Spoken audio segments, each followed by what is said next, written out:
We're on a little bit of a tight schedule here, so I think who is our third panelist? We're missing a panel. I guess we can't start till we get our third panelist. Peter Burgess. Yeah, I don't know Peter, so. From Africa Command.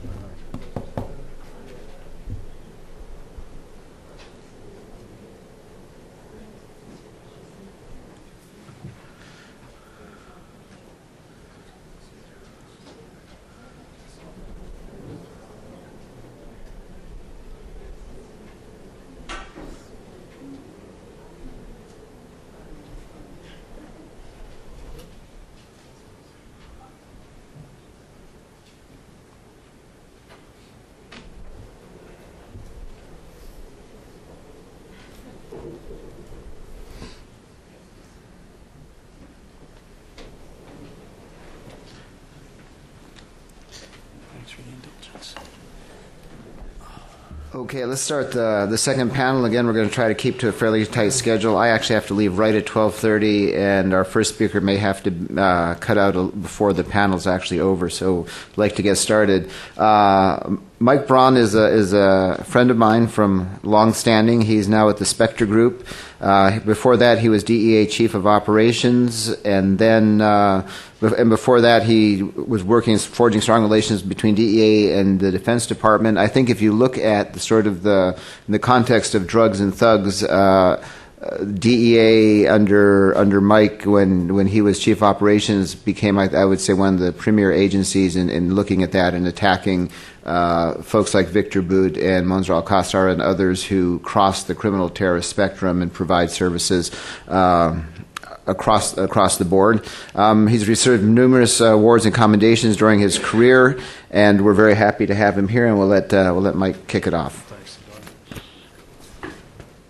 Thanks, folks. I've been in the private sector for about 6 months now, and one of the things that I learned first was never miss an opportunity for a little free advertising. So forgive the logo, but there it is.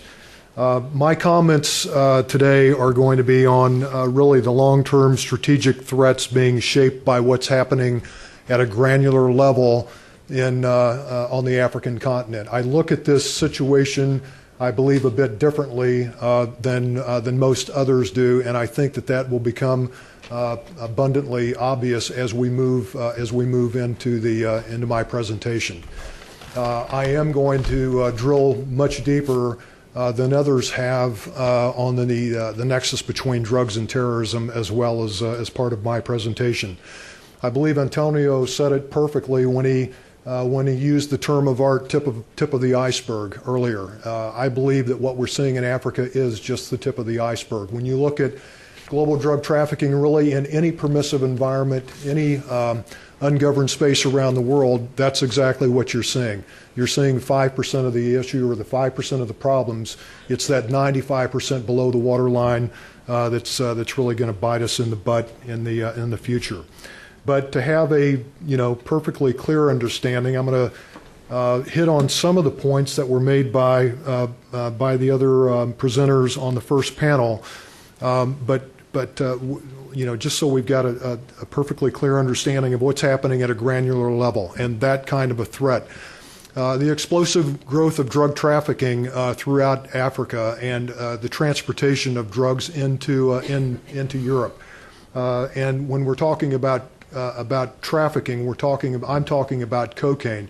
As Antonio and Victor and others have said already, there's been a lot of drug trafficking going on the African continent for quite some time.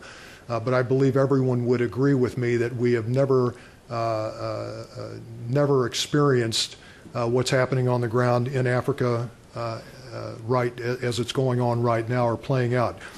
So why? Because you've got, for the first time, very powerful Mexican and Colombian drug trafficking cartels that are present on the continent, but you've also got the likes of the FARC, a very powerful cocaine trafficking cartel in their own right, but also a designated foreign terrorist organization by not only the United States but by the European Union and many other countries around the globe that have established a presence in specifically West Africa, but perhaps other places as well. Why?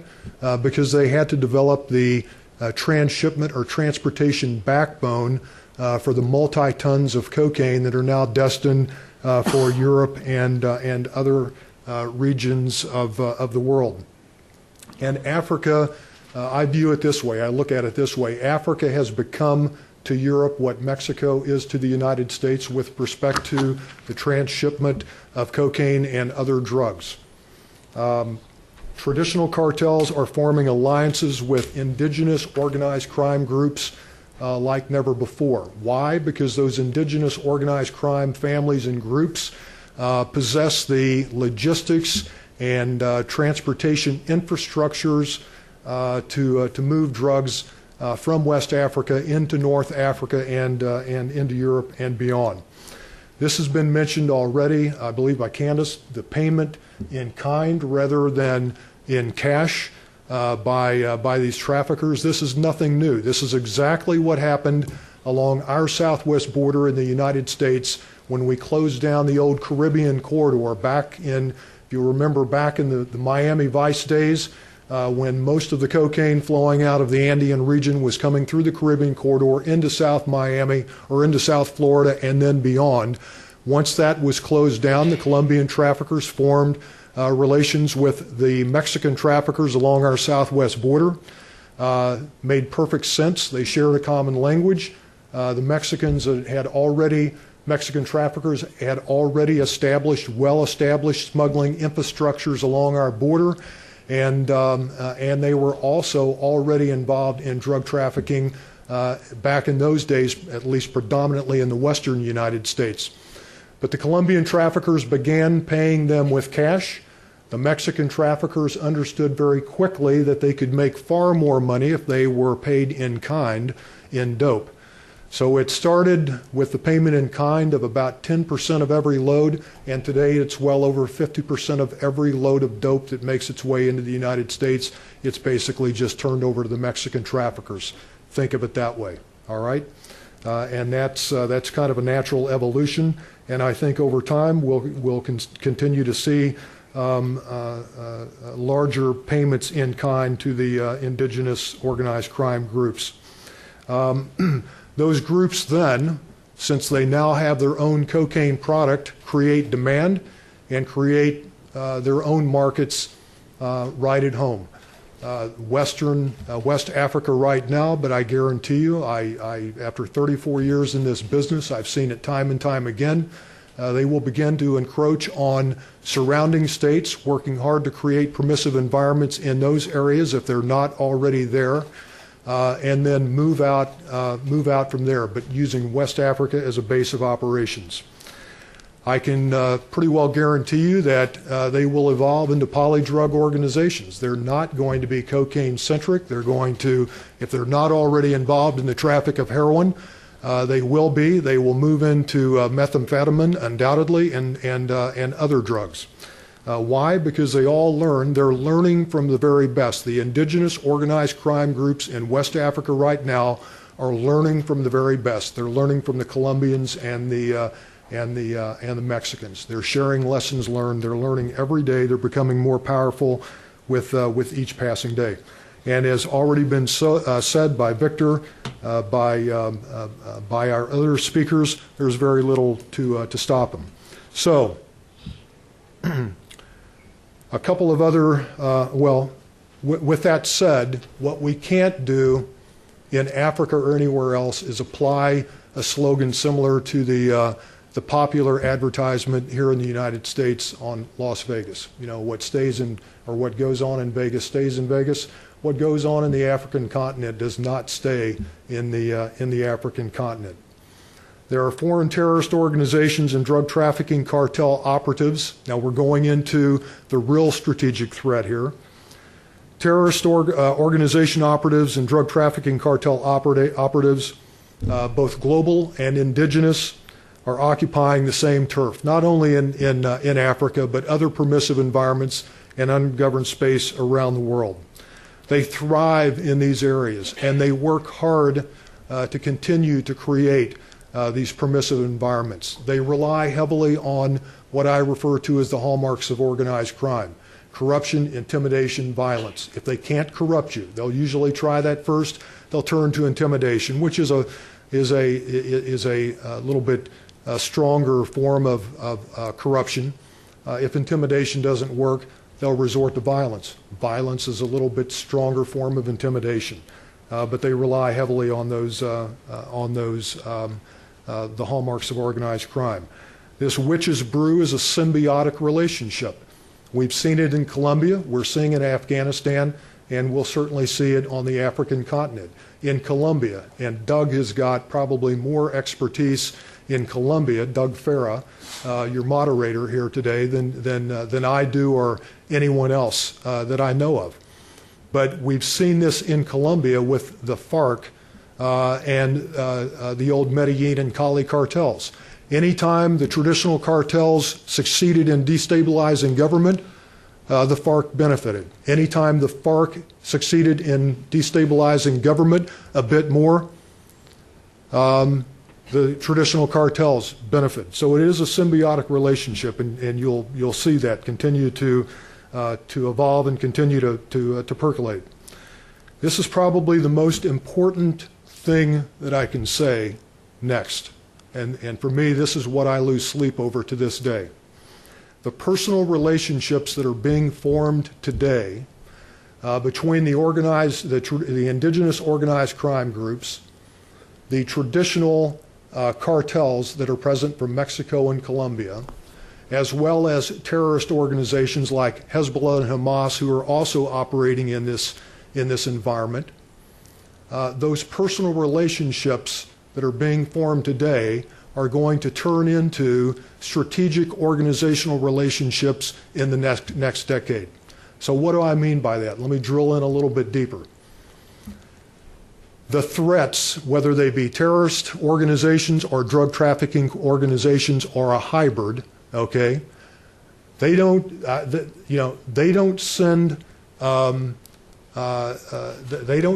their slugs to places like Guinea Bissau. They send their toughest, meanest sergeants and lieutenants who have proven themselves already. These are the guys that are wanting to ascend through the ranks of their organizations, their respective organizations. And they were sent there because they've got a proven track record. And these are the guys that are rubbing shoulders in the same bars at night. These are the guys that are sharing the same prostitutes in the sweaty brothels in the evening. And they're sharing lessons learned, and they're developing personal relationships as we speak. And in the next decade and beyond, these personal relationships, I'm telling you, will turn into strategic organizational relationships, and we could all end up paying one hell of a price for all of that. This environment promotes the hybrid terrorist organization. As we speak, there are 44 designated foreign terrorist organizations by the United States. 20 of those, almost half, have an unequivocal link to some aspect of the global drug trade. It's getting worse by the day. That's a conservative figure, folks. That's a very conservative figure. I believe, quite frankly, and I've had many discussions with Doug about this, I think the figure is easily, somewhere, between 60 and 75%, and it's only going to worsen, and I'll tell you why in just a few minutes.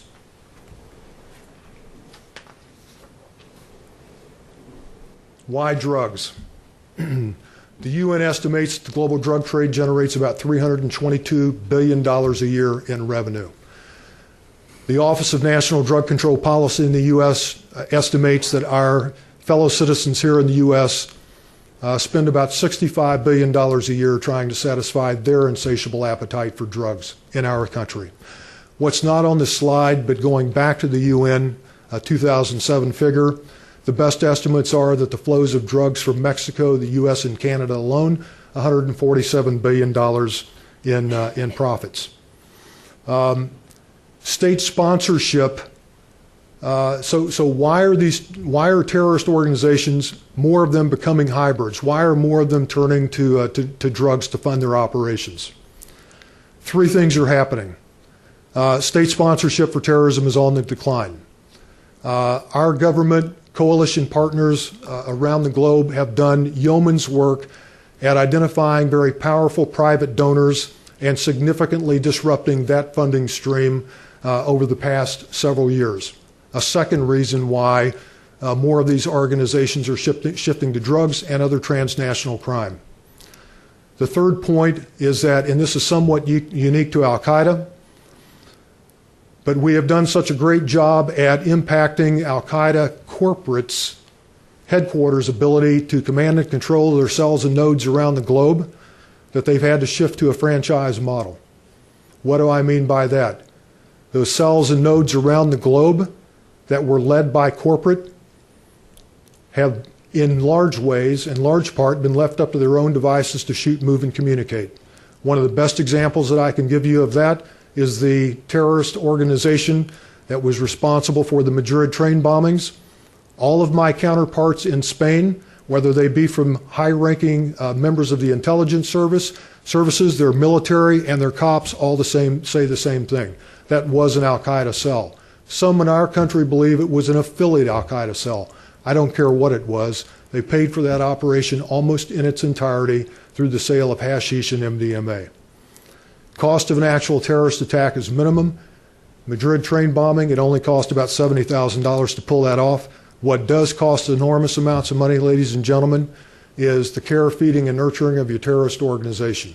You've got to recruit, you've got to indoctrinate, you're working in a clandestine atmosphere, you've got to stand up safe houses around the globe, you've got to pay for the counterfeit passports, you've got to pay for the money laundering expenses, you've got to equip, you've got to arm, I could go on infinitum. That, folks, costs hundreds of millions of dollars. That's why more of them are turning to this kind of activity, and that's why more of these groups are drawn to places like Guinea Bissau as the example that's been used many times today. It is the quintessential example of ungoverned space. You've got this potpourri of global scum that just naturally is attracted to an area like that.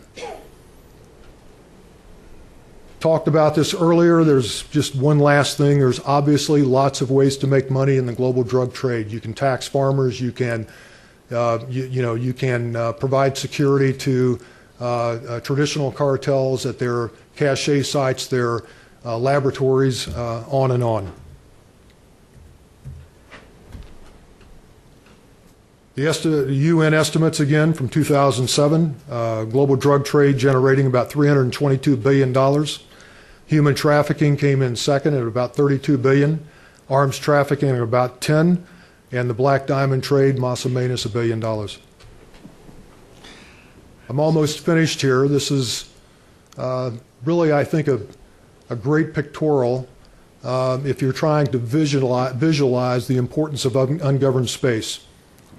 The 44 global terrorist organizations, ladies and gentlemen, that's where they're based. They obviously operate outside of these areas as well, but that's where they're based. If you tie in drug and precursor chemical source countries, there they are. And if you tie in the major transit zones, there they are.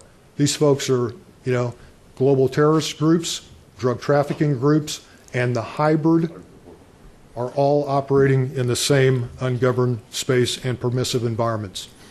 And this is the last slide. Here is the bottom line. Global drug trafficking groups and foreign terrorist organizations live, multiply, and operate exactly the same way in the same ungoverned space. They're vying for exactly the same money being produced from exactly the same types of illicit commodities, drugs, black diamonds, and others. They rely on the same shadow facilitators to get their jobs done. And these guys are important. These are the Victor Boots of the world. Doug mentioned that name earlier. The arms traffickers, the money launderers, the document counterfeiters, they both rely on those same groups. Those folks, by the way, also are naturally drawn in to areas like Guinea Bissau because that's where the business is, folks. They're supporting both of these very complex, very powerful, and dangerous threats. And when you compress one or more of these threats into this space-time scenario, really they're left with one of two options. They're either going to fight it out or they're going to form ever stronger alliances, both of which, okay, defeat peace, stability, good governance under the rule of law. Thank you. Thank you very much, Mike. Our next speaker is Peter Burgess, who currently serves as a counter-narcotics project officer for AFRICOM, based out of Stuttgart in Germany. He focuses on developing and supporting a variety of capacity-building programs for African partner nations. He had a career in the Air Force. He served extensively in Africa and is a former Air Force pilot with 3,000 hours flying. Thank you, Peter. Give us a moment here while we switch out the slideshows. Good morning or good afternoon. Some of us are still on Germany time. Unfortunately, Candace Ross, my colleague, gave you a presentation without PowerPoint. However, my 22 years in the military, I'm kind of still dependent upon PowerPoint here. So let's see if we can get the proper...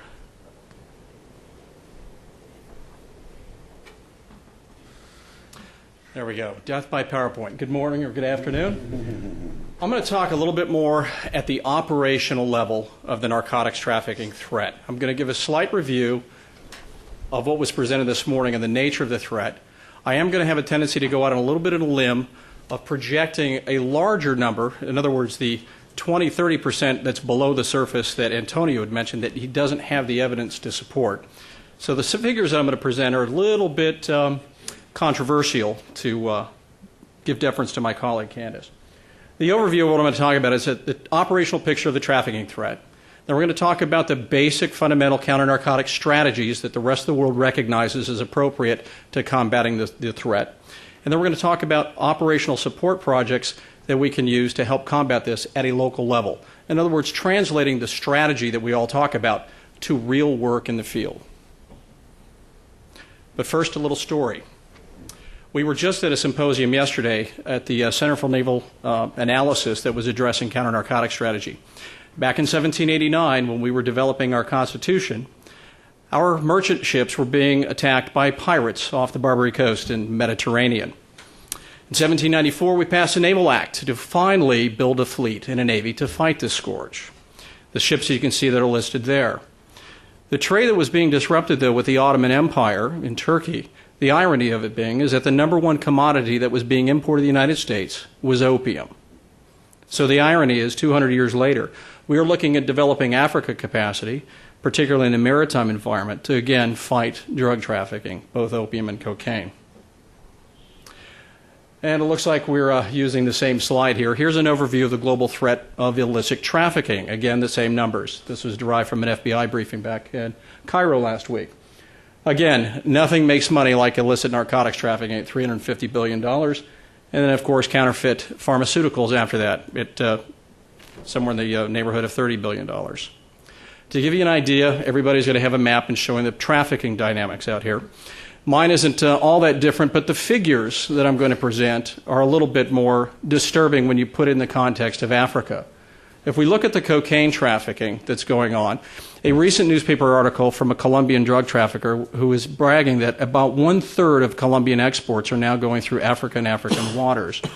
Colombia produced about 600 tons of cocaine. That gives you a figure of somewhere in the neighborhood of 200 tons actually moving through Africa. If we were to translate that into transportation terms, what would that mean within ship crossings or aircraft crossings? One of the planning figures that was presented through other organizations was that about 80% of the cocaine that we believe is transiting to Africa is moving by maritime means. And the average seizure rates that we've been seeing are anywhere between 1 ton to 2 tons and maybe as high as 3 tons of cocaine on that vessel. If I was to extrapolate those numbers then, I would start to see an operational picture of approximately 100 vessels crossing the Atlantic towards Africa every year. If I was to look at that same phenomena with aircraft, I would be looking at approximately 20% of the cocaine moving, or about 80 aircraft sorties trying to fly into West Africa every year. Now, can I stand here and say that we actually see that traffic pattern of behavior? No, I can't, because we really don't have the eyes and ears down on the continent to give us the true information of what is really going on there. Not to neglect heroin. Heroin is also a critical threat moving from Afghanistan, South Asia, through Pakistan, India, and through East Africa. The UNODC estimates that about 60% of the heroin leaving Afghanistan is exiting via Pakistan. And when we look at how Pakistan interacts with the rest of the world through transportation networks and shipping networks, you start to see that Africa is an attractive location for moving the heroin. Of note, and this was a recent trip that I had about 2 months ago, was the small island of Mauritius out there east of Madagascar. Would it surprise you to know that Mauritius has the second highest opiate abuse rate in the world outside of Iran? It doesn't represent much within the population if you look at the big picture within the rest of the world in consumption rate, but it's approximately 7,000 daily heroin addicts live on the island of Mauritius. And based on some of the consumption rates that I've been presented through some of the UNODC officials, we're looking at around 700 kilograms of heroin being consumed on that island. How did it get there? And why would a trafficker go out of their way to find this small little island in the Indian Ocean and to create a market? Well, the process is, it was a payment in kind, but the drugs fell off the truck. So what would attract you down to Mauritius? Here's a depiction of the air linkages that you have within the Indian Ocean area in East Africa that traffickers are seeking to exploit. Drug trafficking is not really rocket scientists. It's just looking at the available transportation networks to move your commodity. So if you look at the number of flights that you can find for passenger movement out of Dubai, Dubai moved 4.5 million passengers last year and almost had 40,000 aircraft sorties. Of note, though, is the 500,000 tons in air freight that was moved. Likewise, if you move down to Nairobi, Kenya, another attractive area for drug traffickers, 4.8 million passengers. Johannesburg, the center of all movement on the African continent, had 12.5 million passengers move through Johannesburg last year.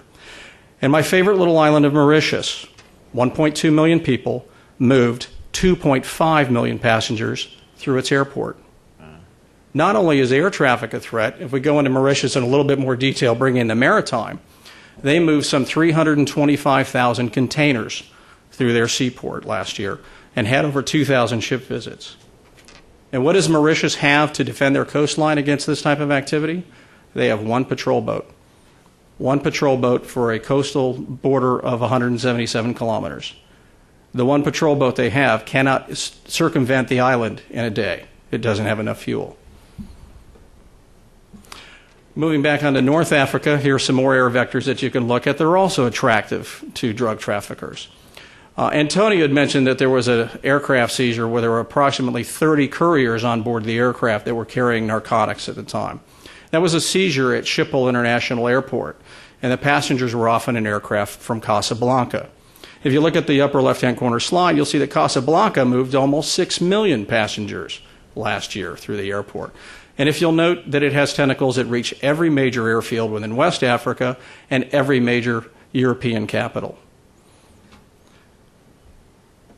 And of course, drilling down into West Africa, we can also see that the air connections between Dakar, Abidjan, Lagos, and Kotoko all reach across the world in Europe. And particularly for America, we're starting to see more direct increased air traffic between Dakar, Accra, and in the future, Lagos.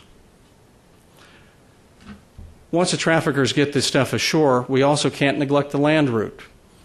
If we look at the North African trafficking patterns, these are nothing new. The smugglers are following long-established trafficking routes, centuries old, whether it was the salt trade, the gold trade, or the slave routes. We also have to remember that not only is drug trafficking moving north and south, we also have to look at the drug trafficking moving east and west below the Sahel. Because quite often we're seeing evidence that the cocaine is moving all the way over to Sudan, hanging a left turn, working its way up to Cairo, where it then jumps into illicit traffic going into the Balkans in the eastern Mediterranean. And just a quick sidebar note, my colleague and I were in Morocco a few months ago and had an interest in trying to go up to the port of Tangiers to see what the trafficking looked like from that perspective. What was the magnitude of the illicit trafficking? We talked about the airport. By the time that we arrived at the port of Tangiers, the traffic was absolutely packed up in the city. We could not quite understand where was all this congestion. But it turned out that the only route to the seaport to get on the ferry traffic in Tangiers to get to Spain went straight through the center of town.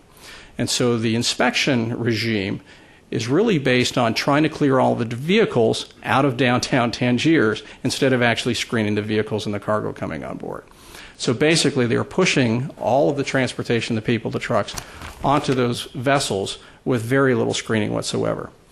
So I, as a trafficker, if I'm looking at smuggling, can look at all these wonderful transportation nodes within Africa and realize that there's very little in the screening of it, that I can fly out of the airport of Rabat with a hand-carried item and not have any fear of being interdicted, either at the airport in Morocco or at the airport in Paris. So what are we to do with all of this when we start looking at this transportation problem set that we're looking at? So let's go ahead and review the magnitude of what we're looking at in the smuggling picture. If I go with the figures of 240 tons trying to transit Africa, we're looking at 100 illicit vessel crossings every year, 60 illicit aircraft sorties. If we divide that tonnage by how much would move over land across Africa versus how much would move by commercial air and human couriers, or how much by sea, we really don't have the figures on it, but just going with an argument of 1/3 by each mode and conveyance, we can see a picture of almost 100,000 human couriers trying to fly on those air routes every year from West Africa. That's 350 people every day. If we were to translate that into Hilux vehicles trying to move across the Sahara Desert at 200 kilograms per vehicle, we're looking at somewhere around 450 vehicles, sorties, trying to move across North Africa, trying to smuggle drugs. Do we actually have evidence of this? No. But we have to look at this as what is the potential transportation out there, so we start to look for the evidence that supports this type of activity. When we look at the problem set from a maritime perspective, moving on, and trying to get an idea of what is it going to take to try and defend against this threat, it helps to look at the maritime picture. There's 2,800 nautical miles of coastline from Nigeria working your way up to the Cape Verde Islands. If you look at the transit corridors across, we're looking at basically 33,000 square nautical miles of territorial water to patrol. And if you look at the economic zones, or if you want to bring into the fisheries and the other economic interests of that, you've got 560,000 square nautical miles of ocean to cover. And of course, as we've pointed out, this region of Africa basically has no maritime capability, and there's no radar coverage whatsoever. So if we look at what type of assets would be required, it was illustrative to look at what the United States Coast Guard has recently done. They have a purchase for 700 Defender-class and Archangel-class vessels to patrol our 10,500 nautical miles of coastline. If I apply that same ratio to this same problem set of African waters, we're looking at a requirement for 186 vessels to be able to adequately patrol this. Now, even discounting that for the number of boats to, let's say, a more reasonable number of 100, we're still looking at a price tag of about $200 million to bring even an adequate level of maritime interdiction. Now, look around in the room. Does any of the nations in the world have the political will to donate that much money and resources to combating narcotics trafficking in this part of the world? It's going to be an interesting question to see what happens over the time. Now, if we're talking about resources, let's look at then the overall government budgets and the defense budgets of these various African countries. I've excluded Nigeria because the GDP figures in Nigeria are actually quite extensive. I want to bring your attention to the column over on the right where it talks about the cocaine trafficking. The values that are depicted there are based on my rather large number of tonnage moving every year. But if I use that as a comparison of what the national budgets are for each of these countries and look at the defense spending, you can see there's a strategic threat, that none of these countries in and of themselves have the resources to invest in the infrastructure and the capability to adequately interdict this process, this problem set. So what are we to do with this strategy? It's really an interagency approach to do this. It's not only an interagency approach, it is an international approach. This is just trying to depict really quickly the various stakeholders that are involved in formulating and influencing a counter-narcotic support strategies that we at AFRICOM are trying to support in coordination and partnership with the Department of State and our international partners. I want to bring over to the side the note that from the United Nations conventions, the Paris Pact Accords that are fighting the Afghan heroin trafficking, the African Union strategies. All of these are key elements in informing our processes and how we look at trying to allocate resources to fight this problem. But basically, when you get down to this, the counter-narcotic strategy falls into two categories. You have the demand reduction side, and you have the supply disruption side. From the Department of Defense's perspective, I'm chartered to really disrupt the supply process. I can support eradication operations, but I really focus on putting in supply pressure points through interdiction, border security, customs support, and also supporting law enforcement. And down at the bottom, also financial flows. Not that DoD is lead for that, but that we do have an interest in understanding how those processes work. On the demand reduction side, of course, you see prevention, public awareness, deterrence, drug diversion. And you'll see later on in the presentation how supply chain pressures also link back to the prevention aspects of it in public awareness. Some of the aspects really quick on the trafficking and the value chain and what those aspects are that are involved in it. This is out of the United Nations Convention from 1988 describing all the different subsets within the trafficking.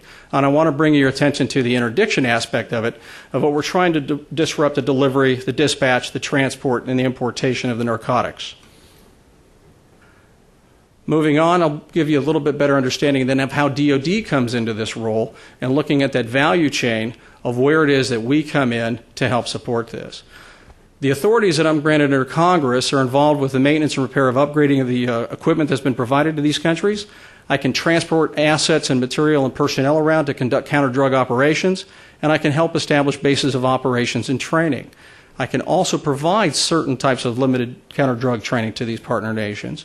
And more importantly, I can help establish command and control infrastructures. But none of this can occur unless I have a partner within that host nation who has requested the support, and it's been validated by a U.S. agency that has counter-drug responsibility within that country set. What these translate then to in operational elements is in the interdiction operations, it's a very simple process. I have to be able to see it, I have to be able to chase it, I have to be able to catch it. And once I'm able to catch it, can law enforcement and the judicial system prosecute that person, and then can they actually take it and punish them? That requires detection and monitoring capabilities. That requires the pursuit capabilities that you would find in the maritime vessels. That requires a viable and effective law enforcement structure that can actually do the proper investigation to take it to court and prosecution. It requires the judicial structures and the court systems, and ultimately the Department of Justice has to have the prison systems to be able to incarcerate somebody once they've been caught. Looking at land operations across the desert, we're looking at various capabilities and mobile checkpoints, whether or not they have canine units, but more importantly, intelligence and investigation capabilities.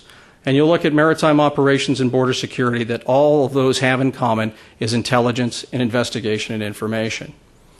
So how does this all then come together? No matter what we do from the Department of Defense in helping out with the interdiction capabilities out there, it all is going to come back to intelligence and investigation. If I've only got one boat or I've only got one airplane and I've got hundreds of traffickers coming in, where do I apply that resource? I have one bullet. I have to aim wisely, and that requires intelligence and information. It also requires that within this structure that you have the proper legal authorities to be able to prosecute and punish. I have to have special investigation units trained in complex organized criminal organizations. I have to have the financial intelligence, the information fusion centers to put this all together in a holistic fashion. But one of the more important things down here is that Giant of South, which is the interagency task force in Key West, Florida, that is involved in interdiction of drug operations in the Caribbean, one of their key lessons for their application of resources in the interdiction process is getting source information from local law enforcement that cues them into identifying where the narcotics shipments are coming from or going to. And their best source of information, again, is from local law enforcement. But where does local law enforcement get its best information? Well, the answer to that came in a meeting that I had in Nairobi, Kenya, with a Ghanaian official who operationalized his problem set. He has 250 nautical miles of coastline. He has 184 fishing villages. He has 300 potential landing points along that coast and 10,000 pirogue fishing canoes that go out every day to make their catch for the day. He has no radar coverage, and he had only one active patrol boat. I asked him then, how does he make the sight picture to be able to understand what is going on around in his environment? And he said to me, I need information. I don't have the eyes for it. But he said, I had to establish community policing programs to be able to get the information to give him the cueing, so he could have officers respond to this threat whenever it became apparent. What he was basically doing was taking a maritime interdiction problem and applying it to a land-based operation. And I was intrigued and then followed him up a little bit more on the nature and the aspects of the community policing programs. I'll just let you quickly look at these definitions that are available from the United Kingdom Office for Development of International Development and then the USA's Department of Justice. But the bottom line is that the police, in cooperation with the local community, create a symbiotic relationship and a partnership and a trust to be able to exchange information. How do we do that? There's various organizational elements and tactical elements that you can go ahead and look at here in the interest of time. But what's important to note is that when community policing programs work, it also provides you a natural inoculation to corruption and organized crime. The community becomes a stakeholder involved in this process, and it lessens the corruption of officials. If we look at what those community interests are going to be within this type of a problem set, transit states will inherently develop consumer markets. There's been little attention paid to this in Africa over the years. The latest data that I could find from the UNODC about consumption was from 1998 and 1999, in which you can see that Ghana had approximately 155,000 cocaine abusers. Nigeria had 415,000. And with heroin use, Nigeria had an estimate of 495,000 heroin users. That becomes a strategic interest to the community. And when you look at the increased rates in crime, HIV use, it suddenly becomes apparent that this is of vital interest to the community. And if all politics are local and narcotics threat becomes a local issue, it then puts pressure on your political leaders to generate the most important element within combating trafficking, and that's the political will. Counter-narcotics, in summary, requires a multinational and multi-agency effort. The resources and capabilities are going to be limited, and corruption will continue to be a reality. But information is the key to effectively utilizing those limited resources and assets. More importantly, that the best actionable information that we have in trying to apply these limited resources are going to come from concerned citizens. And that the civil policing aspect of it is something that we're trying to encourage in some of our programs down there to help complement the more tangible infrastructure and training assets that we're going to take place on. But all of this requires a reality check, which is what I'm going to present to you here. The borders, as was pointed out within Africa, cannot be controlled at 100%, nor can the oceans. This is a Sunday afternoon drive that I took a few years ago along a border between two countries. It had a nice fence line. It had a nice road. It was guarded with an aerostat balloon with a down-looking radar. However, against the aggressive use of modified 4x4 vehicles in broad daylight with unknown contraband, the smugglers will always find a way to get through, most of the time. So this is the reality of what we're faced with. Even with all the technology, all the training, all the skill sets, the drugs will still probably get through. Thank you.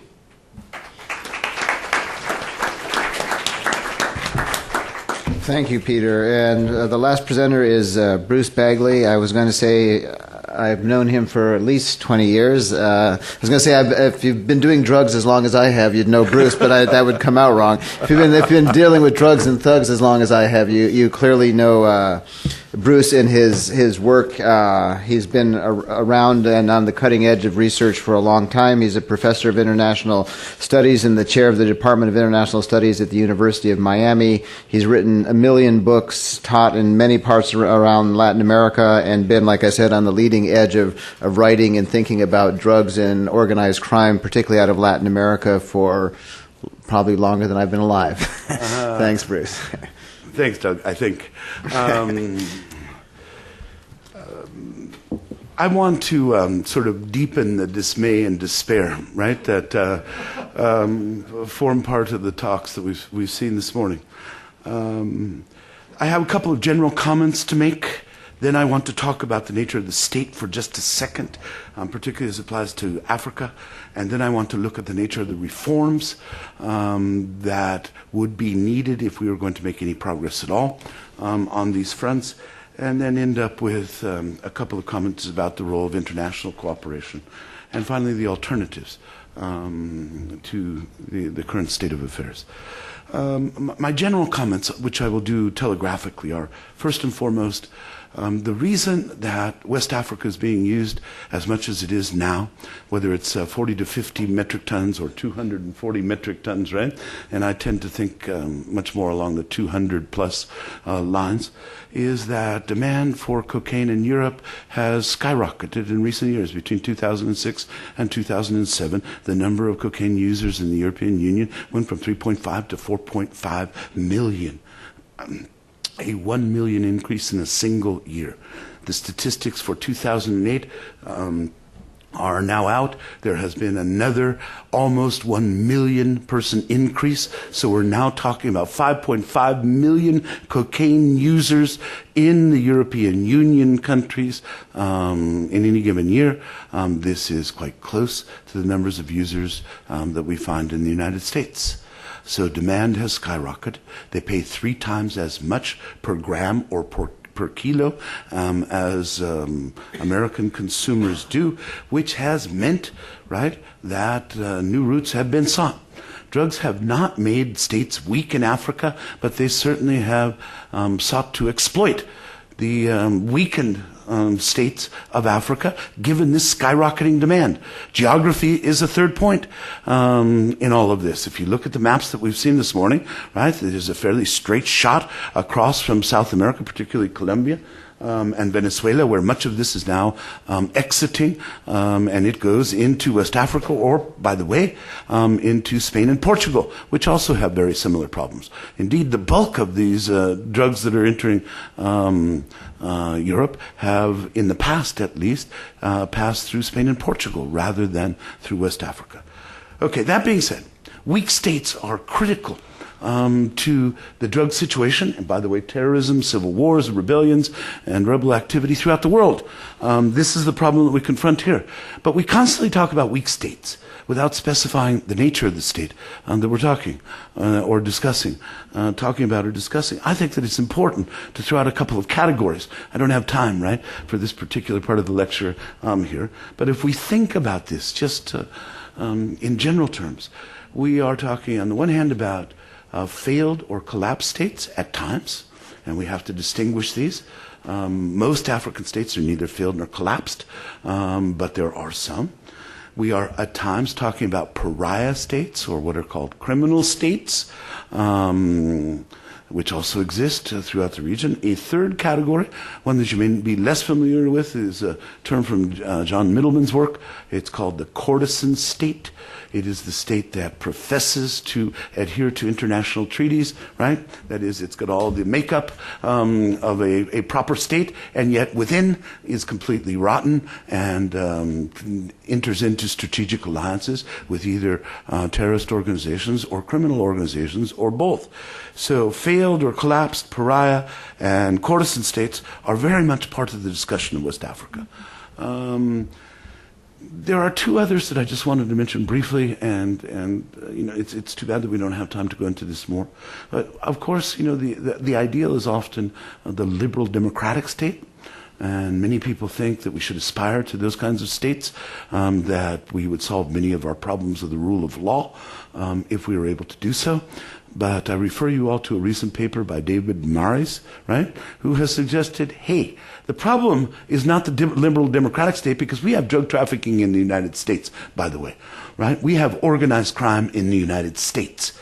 The problem is that failed pariah and courtesan states present certain kinds of problems. But liberal democratic states that preserve civil and human rights provide other opportunities for concealment. And in doing so, although the structure and dynamic may be slightly different, also facilitate or at least permit drug trafficking to occur. So transformations of states, which is often put forward as the key to solving West Africa's problems, right? In fact, will not solve these problems. It will simply present us with new ones. You know what kind of state most effectively deals with drug trafficking issues? Authoritarian states or illiberal democracies. and that's not one that we are actually going to preach in most parts of the world as our ideal, state type. But it is there. Pinochet's Chile is the one that most effectively dealt with drug traffickers in South America, if you want to look at it. And they pushed cocaine processing from Chile northward into a variety of other countries, most of which are familiar to you. And that's a very general introduction to the nature of the state problem. So I really raise the issue. What are we looking for here? What kind of state? And what would be necessary for any of these states to occur, and how effective would they be? We'll answer all of those questions in some other conference, right? I think, if we look at state reform, what is often put forward is sort of the package of reforms. My third set of points, right? Really has to do with a number of the issues that were raised here. Talk about control over national territory and national borders. But as we've seen here, there is no control over national borders in most of Africa. And the idea that you would be able to control these borders is simply beyond the pale, both in terms of resources and capacities, as well as the geographical extension, both maritime and land. So if we're not going to control borders here, and the U.S., by the way, the U.S.-Mexican border is a perfect example, right, is one where control has proven extraordinarily difficult, even with fences, right, and all the rest of it. Data gathering and intelligence gathering is probably a useful sort of proxy, but it is not going to solve the problem at all. And by the way, we can't aspire any time in the foreseeable future for African countries to effectively control their national territories or their borders. And that's the reality that we're dealing with here. The second part of the formula is the administration of justice, right, or the rule of law, which has been stated here or brought up here any number of times. We would need to spend a lot more time talking about what that actually means, but, in sort of general terms, it means that you have police forces or law enforcement agencies that actually work, that are not corrupted, that are capable, if you like, of gathering information, bringing indictments, delivering people to a court system. Second point, that you would have a court system, a judicial branch of government that actually works, where there, some sort of functioning justice, where judges are not bribed, and where judges ultimately try people, sentence them, and send them to jail. Third part of a functioning judicial system is you have prisons that actually work, where you actually keep people inside the prison and you prevent them from trafficking while they are inside the prison, which, by the way, has proven to be extraordinarily difficult in many developed countries, or in countries like Mexico and Colombia, without talking about the prison systems, right, that we see in Africa that are virtually non-existent, or, as close to the seventh circle of Dante's hell as you can think of, under those circumstances, right? Money talks and the rest walks. There's a fourth area, military justice, if you like, or paramilitary forms of justice, which all should be taken into account here. Most of the African militaries are not particularly professional. They do not have the resources that they need. There are often schisms or divisions within them.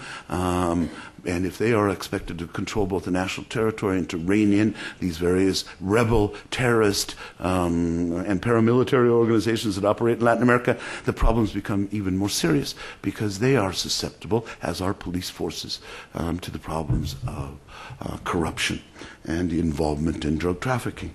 That's what we're talking about when we talk about the administration of justice. And I think that we should be realistic. Not only do the resources not exist, but the institutional structures, the cultural traditions of the rule of law, the norms and values that would be involved in creating these kinds of judicial systems that would actually function in Latin America simply are not there. So we can propose best practices all we like, and we can propose international aid, but we are starting, as has been stated here in this conference, from virtually zero in most of these countries. The time frame that we should be looking at is not, next year or the next decade. We're talking about generational changes, right? Over lengthy periods of time. 20 years would be a short version of all of that. I think there are important reasons for both external actors, foreign countries, as well as the domestic, social and political forces within these African countries to seek to build those judicial systems. But we shouldn't fool ourselves. It is not going to rein in cocaine trafficking from Colombia or from Rio and Brazil anytime in the foreseeable future, no matter how much Africa pours into community-based policing. It's simply not going to make a major impact. And indeed, community-based policing, which I'm all for, or community cooperation with policing, confronts the kinds of problems that we have seen in Mexico, in Colombia, in Peru, and in other places in South America, which is intimidation of the civilian population. Without a judicial system that functions, without police forces or law enforcement agencies, then this idea of recruiting civilians to cooperate with the police is a double-edged sword in many ways. On the one hand, if the police are cooperating with the traffickers, then it's awfully dangerous for civilians, right, to cooperate with the police. And on the other hand, if the police are incapable of protecting civilian organizations, then we run into the risk, right, of exposing large numbers of civilians in specific communities and their leadership to the kinds of reprisals that we have seen recently in the bloody mayhem that has beset Mexico, right? Beheadings of people and all the rest of it are just, as we've been talking about here, the tip of the iceberg. So I am not particularly enthusiastic or optimistic about the possibilities, right, of judicial reform anytime in the near future, that is the next 20 years, having any serious impact on the possibilities for drug trafficking, cocaine trafficking through West Africa. Money laundering. Money laundering is a very complex process. If you look at FinCEN and other, from the United States Treasury Department, we've had extreme difficulties in cooperation from virtually all African countries. Their own banking systems are riddled with these kinds of problems. But it's not just the banking system, it's also private sector corporations that deal with a variety of suppliers' credits and other forms. There's the Hawala system, right, that also allows you to circumvent it and has been stated here on several occasions. The cash nature of transactions in many African countries basically stymies any effective registration of money laundering activities. So getting at money laundering basically boils down to human intelligence. Somebody has to squeal. Somebody has to rat, right, on people who are trying to launder the money through the system. That sometimes can be fostered and fomented, but it's very difficult to cut into this, through the more sophisticated electronic mechanisms. And I have only limited hopes for effective controls over money laundering activities in many parts of Africa.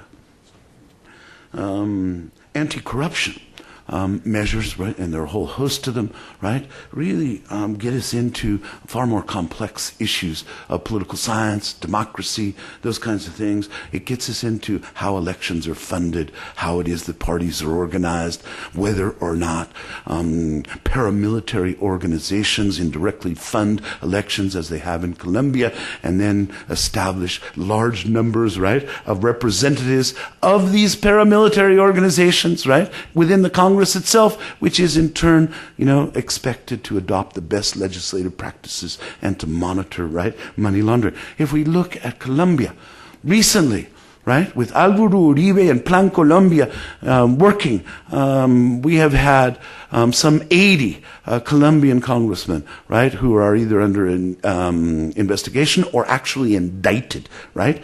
A significant number of President Uribe's own supporters are clearly and directly connected with paramilitary organizations. What do you think is happening in most of the electoral processes and legislative processes that we're witnessing in West Africa? These kinds of, and several mentions of this have been made, individuals, right, rise to the top of the electoral heap in part because they have money to finance their campaigns. Where do they get the money? Drug money is electing them, or other forms of organized crime money is electing them to office. They are not going to police themselves, and they don't provide very useful partners for international actors that are seeking, right, to, in fact, bolster the institutional systems, the weakened institutional systems in these areas. That leads me to regional and international cooperation issues. I think it's really important Regional cooperation is extraordinarily difficult given the limited resources of most African Union states and the fact that many of the governments themselves seek to block rather than to foster, right, more effective techniques. In my opinion, a less ambitious goal of creating something like the Western Hemisphere's, the OAS's CICAD organization, its drug-oriented organization that seeks to monitor and to provide information and actually generate certain kinds of evaluations over time without many sanctions is probably the best kind of thing that we could begin to develop. And I think that the African Union is probably willing to engage in that. That would at least provide a baseline of information, some criteria that we could use in comparative context to measure both performance and problems and provide us with more reliable data over time. But let's not hope for regional cooperation leading to effective sanctions of countries that have not fulfilled their obligations, because it has not been possible for the United States to conjure up such a system here in the Western Hemisphere, much less, right, should we hope for Africa to do anything like that. International cooperation becomes a very problematic exercise. How much money are we spending? For what purposes? Under what circumstances? If AFRICOM is supposed to be doing this kind of work, and there are some interesting questions there, who are their partners? Who are the strategic partners with whom they are working? I mean, they're really beginning from ground zero. I'm not denying the role that AFRICOM can have in all of this, but basically they've taken the lead. Our military right side has led much of this diplomacy, as Hillary Clinton and others have pointed out. You know, the real question becomes, where is the State Department? Where is AID? What are the longer-term strategies that are being used? I had a whole spiel on this. I won't get into it right now. But building civilian capacity is not really a military activity. There has been mission creep that has taken place, and there has to be a re-equilibration, both in the United States and other parts of the world, right? Which roles are being performed by which U.S. agencies to what ends over what length of time? All right. I wanted to say something about the role of the press. I won't get into it very much, but it is essential that the press actually operate in a number of these countries. And as many of you know, it either operates only partially or not at all. To be a journalist as a profession in many Latin American countries, well, it's true, in many Latin American countries is difficult. In African countries, even more difficult. I wanted to end up with a couple of general comments here because my time is rapidly running out. I think socioeconomic development is essential. I weigh in with Antonio on the side that it's not poverty as such. And besides, if we were going to hold out for resolving the issues of poverty, you know, this may be a millenarian goal that we're engaged in. Africa has been poor for a very long period of time in the modern capitalist era. The idea that it has become a major transit point for drugs is fairly new. So poverty doesn't correlate. It correlates with demand, right? It correlates with the nature of the state and you know, the geographical advantages. But I wanted to raise something that has not come up here, which is there have been experiments in the past in Java, in parts of Africa, by the way, in California and in other places, that demonstrate clearly that coca leaf can be grown anywhere, virtually anywhere, as cannabis can be. I think that there is a growing possibility in the current global recession or depression that a number of African countries will take the lead from Colombia, right? Which was that it replaced Peru as the principal coca cultivating country in the world. There is no reason at all that we should not expect coca cultivation to take places in parts of Africa over the next decade or two. And there, I think, suggestions of alternative development address the issues of socioeconomic development and poverty simultaneously. If we fail to do that, if we could all come back here 20 years from now, we would be talking about why it is that so many West African countries have become cultivating countries, not simply transit countries. Couple final things. What's the role of the United States in all of this? What is the role of Europe? there's a big debate. There are alternative approaches. The United States has had a largely repressive approach. It remains very much in that mode. Frankly, I think that the United States under the Bush administration did not do what this country should be doing with regard to demand control. We defunded a number of demand control programs in this country because of our own economic straits. We spend less now on prevention, education, treatment, and rehabilitation than we did at the outset of the Bush administration. This is in part because of the Iraq and Afghan wars, in part because of other problems, fiscal problems that the United States has confronted. The United States has systematically eschewed cooperation with UN efforts at treaties on the control of light weapons. This is a particular problem in Mexico today, but it's a major problem throughout Central America and Colombia in particular. It's certainly true of Africa as well. So we failed to deal with demand in this country effectively. We have failed to deal with the illegal export of weapons from the United States, because whatever you think of gun possession within this country, it is clearly illegal according to our own existing laws to export weapons without end-user certificates.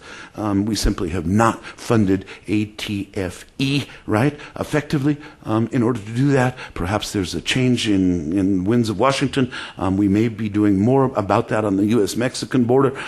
We certainly should be doing more about this in other parts of the world. The United States is not the only producer of guns, hence our solutions will not be solutions for the world, but it could be a start symbolically.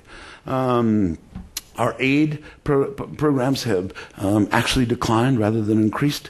And frankly, I think that aid is essential to establish both the socioeconomic as well as the institutional roots over a lengthy period of time. It's a separate discussion. Finally, the harm reduction approach that has been used in Europe, they have been less repressive. They have generally been more interested in alternatives that reduce harm. Frankly, maybe well and good for Holland, but it certainly doesn't resolve the problems of Africa in any serious way. Africa is a transit country. They are beset by violence, organized crime, corruption, right, and other related or attendant problems emerging from the use of their territories and of their governments as transit countries. So harm reduction may limit the impacts in some parts of Europe, but it does not address the problems that Africa confronts in any way at all. Clearly, in the United States, any discussion of legalization or decriminalization is beyond the pale at this moment. So the facts are that we have only two approaches. One, which is repression in the United States, and we've been singularly ineffective there. Harm reduction in Europe, none of which address the underlying and fundamental problems that Africa confronts. My scenario is far more dismaying and despairing than those that have been presented before, because I think this is going to get much worse, much more rapidly, and that there's little, if anything, on the board that is going to be done about it. Thank you. Well, on that optimistic note, let's go to a brief round of questions. I have to leave right at 12:30. I know Mike has to leave, and maybe other folks can stick around. I think it is really important, some of what Bruce said about bringing sort of a reality check and sort of the really deep hole we're starting out in West Africa as this goes forward. I'm asked to remind you, this is a podcast. If you could identify yourself, the podcast will be posted immediately after the event, so you'll be able to see it online. And why don't we start down here and do a quick round of questions. Hi, my name is Grant Godfrey. I work on Central and West Africa with the National Democratic Institute. And I have a question for any of the panelists, current or previous. Professor Bagley vaguely or briefly touched on some issues related to it. We heard a bit about strengthening law enforcement during this panel, but if you look at Guinea Bissau and some of the other countries, security services have not generally played a positive role in those countries' historical development or political development. I was wondering, if any of the agencies here, or if anybody else has ideas or strategies for improving the relations with representative institutions, helping security services respond better to civilian pressure, gain civilian buy-in for drug control efforts, that kind of thing. Thank you. I'll ask you to please be really brief in your questions and in your answers because we're about out of time. So why don't you go back here and then down in front with Andrew. Hi, my name is Stephen Costello. I work for as a contractor for OSD Policy, the African Affairs Office. And I guess my question is for Mr. Burgess. It occurred to me that the combat commands, this largely flows, in this case, from Southcom into AFRICOM and into EUCOM. I wonder if you could talk a little bit about the level of information sharing and intelligence sharing through the combat commands, and how perhaps that translates to information sharing with local police and military in Africa. And also, I guess, another question would be the Africa Partnership Station. I wonder to what degree, in the face of these great odds, you feel that the Africa Partnership Station has been effective in capacity building for local African forces. Thanks. Okay, why don't we go down here to Andrew? You had a question, and then one more, and then we'll have to leave it at that. Andrew Seeley from the Wilson Center. Thanks, Doug. Bruce, this is questions for you or for anyone who wants to take it, but based on what you said. You mentioned that liberal democracies also have drug trafficking, and in some cases more than other countries. The U.S. clearly the leading drug market still. But doesn't organized crime operate differently in liberal democracies, at least functioning? I mean, it operates around the state more often than through the state, which is different than some of the other typologies that you mentioned. And maybe part of developing the liberal democracy is sort of making organized crime less dangerous to the state. Just want to get your reaction. Okay, let's do one more here, and then we'll go to questions, and then... Hi, Nils Mueller with USAID, Office of Democracy and Governance, to answer your question of where USAID is. Right here. I wanted to second a little bit this question, challenging the notion that there's a correlation between effectiveness of combating drug trafficking and illiberal democracy or authoritarian states, because I think if you look at West Africa, the places that are doing better are places, if you take democracy out of it, you look at good governance and effective governance, and those are the things that we need to be working for. And of course, if we get further down the road, how do you make governance effective? There's democratic parts of it. So just wanted to make that point. And just wanted to highlight that I very much concur with this need of a whole of government approach to solving this problem. And I think that USAID and development has a very important role to play. And so especially on the civilian policing side and the rule of law and the justice sector, that's what our agency is intended to do. And I just encourage further coordination on that front in order to better combat some of these issues.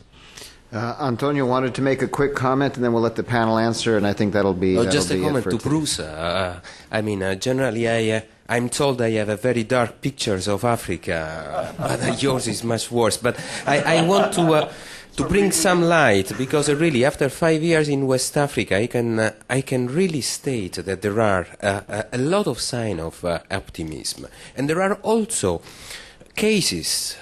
Good cases. If we take the case of Cape Verde is a country that 20 years ago was at the bottom of the UN development list. Last year, Cape Verde moved to the middle-income countries group. How? Through vision, through democracy. Certainly, democratic institutions increase the cost of doing business for international organization. Through investment in security. This is a fact. This is what other countries nowadays are starting to do. So I agree with you. It's not by tomorrow, but every action that increases the cost of doing business for drug traffickers acts as a deterrent for the cycle of the failed state. At the very end, the objective, at least the UN objective, is avoiding those countries to fall completely in the hands of organized crime.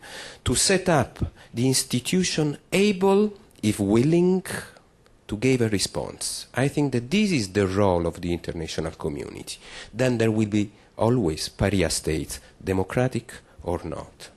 Okay, thank you. Why don't we just start with Mike and go down this way in order of response, and please be brief. Yeah, well, Grant asked the question that Bruce touched on earlier with respect to, I think the importance of building judicial capacity in many of these places. But I would echo what Bruce said. What needs to be implemented or developed and implemented in places like West Africa are fully vetted judicial paradigms. Look, you can have the most corruption-free police agency in the world, but if they have to take their cases to prosecutors who are being paid off, or those prosecutors are vetted, and then they have to deal with corrupt judges, all right, all the way through to and including the prison systems, which is part of the full judicial package, and unless you can talk rule of law all you want. But unless you've got that kind of a model, and unless you've invested in that kind of a model, you'll never accomplish much of anything.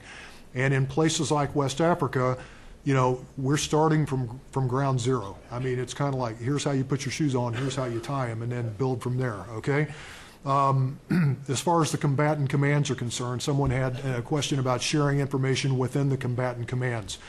I think the best model of sharing on the part of DOD and Dave, I don't know if you'll back me up on this or not, or Candace, but the GATF South model out of Key West.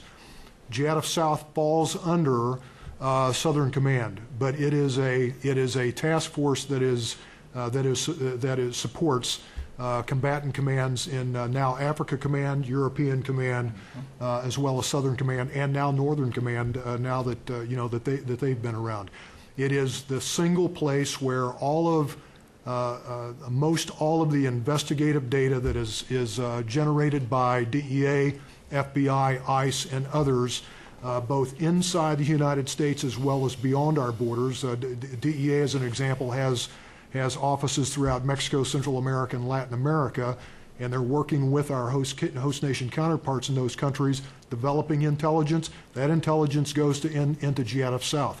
And it is that intelligence that cues those gray holes and white holes to latitude, longitude, wherever, so that they can intervene at just the right time to make those large seizures. And it is GATF South that is working with the what's it called again, the MAOC or MOAC, the MAOC. Also, those two entities being linked up now, you're seeing positive results with large seizures off the coast of West Africa. And then with respect to organized crime in kind of liberal democracies, look, if you look at organized crime in the United States, we beat traditional organized crime because we were able to identify, investigate, and bring to justice those parties responsible for traditional organized crime in our country. It hasn't gone away. It's there. But that's the difference in a liberal in a kind of a liberal democracy where you do have the rule of law. You can put a cap on organized crime, and you can pretty well control it. The problem that I see and have seen for a long time is that, and I touched on it earlier, when we shut down that Caribbean border, or excuse me, the corridor, and we saw major Colombian traffickers, and beyond that, Mexican traffickers who were actually major traffickers who were actually operating in the United States.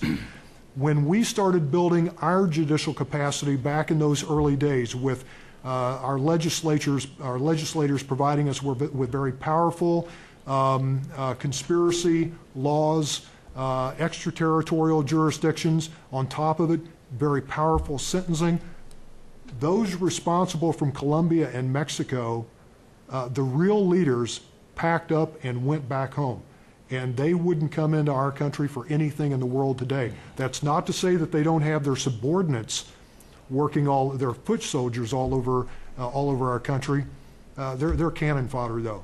But therein lies the difference. What scares me about places like Africa, finally, and I don't want to bogart all the time here, but with today's modern technology, with the increased pressure in Colombia by the Uribe administration and his predecessor, and now with President Calderon in Mexico, these groups, many of them, can pick up and move command and control, for God's sakes, to the North Pole and operate just fine. Much of what they have to do will remain in the Andean region. It will.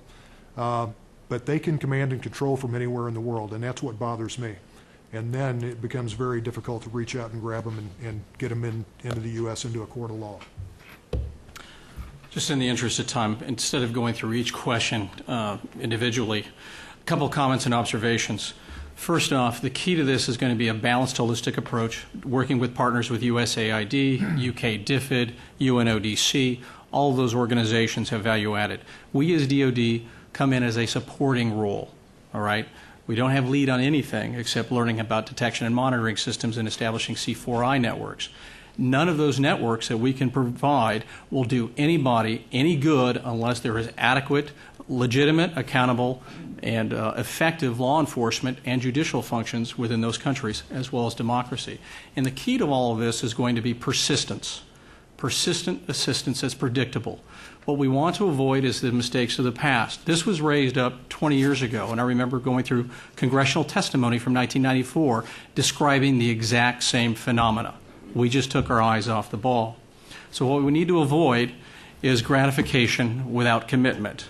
And what is really going to take place and need to solve this, whether it's creating the liberal democracies and bringing light to the area, or enhanced law enforcement, or better democracy or development, is persistence and commitment. And that's the one takeaway that you should all look at Africa Command. Its creation is a demonstration of commitment. If anything that we learn from that, that's what our objective is. Well, I certainly agree with commitment. Let me, very quickly, Doug, just to get out of all of this. I'm a firm believer in liberal democracy. I don't think liberal democracy is the first step in strengthening the state, which is the point that I'm attempting to make here. I couldn't agree more. What you need first are functioning and legitimate states, whether they're effective democracies or not. And only under those circumstances can democracy actually flourish. Because without a functioning and legitimate state, then you get all kinds of deformations that take place. So in terms of U.S. as well as European goals in Africa, the timing and sequence of this process of state building is fundamental here. I don't have time to go into it. I fear balloon effects. We've seen them in the Andes, we've seen them in Central America and Mexico, and frankly, I think we're already seeing them in Africa. The discussions that move from West Africa to Central Africa, right, that push north to Morocco, that push east towards Mozambique, etc., all are signs of the balloon effect, right? Where you clamp down on a particular country, have some success, it then, haunts other countries, and by the way, you take your eye off the ball, and it moves back into the country that you scared it out of for a period of time, which gets me to the point of two final points. It is absolutely true. The commitment is fundamental. We have not seen it from the United States in the African context. Frankly, if you look at the research that has been done, it's been a half century that Africa has been involved in forms of drug trafficking, particularly cannabis and to some extent heroin. It's certainly been since the early 1980s that we have had evidence, right, that there has been cocaine trafficking through parts of Africa, including West Africa. If you look at the evolution from 1982 through 2009, the record of U.S. commitment to African aid, good governance, and sustained development projects should not lead to high levels of optimism. Hopefully we are changing that, and I couldn't agree more. But if we don't, then what we are going to do is further exacerbate the problem. The balloon effect, right, where you move into a single country, you get them, right, in Cape Verde, right, to work with you for a period of time, it then simply it comes up in another area, in another part of the same region. And frankly, you get a kind of contagion effect, right? Similar to the swine flu, that is really quite preoccupying, and it leads to proliferation of roots, proliferation of organized crime, and the lessons that they learn, right, that then begins to infect the entire region, not just specific countries. I would love to be more optimistic. Frankly, I do have a degree of optimism. I continue to study these problems. But the underlying reality here is that we have many lessons from both Latin America and our own country, right, which is Andrew's final point, that suggest, yes, you can reorganize and restructure, re-engineer organized crime. You can make it less of a threat to the state and to security, absolutely. Less of a threat to the civilian population. I couldn't agree more. And one of the reasons that I support liberal democracy is I do think that we rein these things in. But the goal here is not to eliminate this altogether. It's to create functioning states with a degree of legitimacy that ultimately, right, can respond to the development needs of these populations, right, over time. Thank you. Well, thank you all very much. That was a really provocative, interesting panel.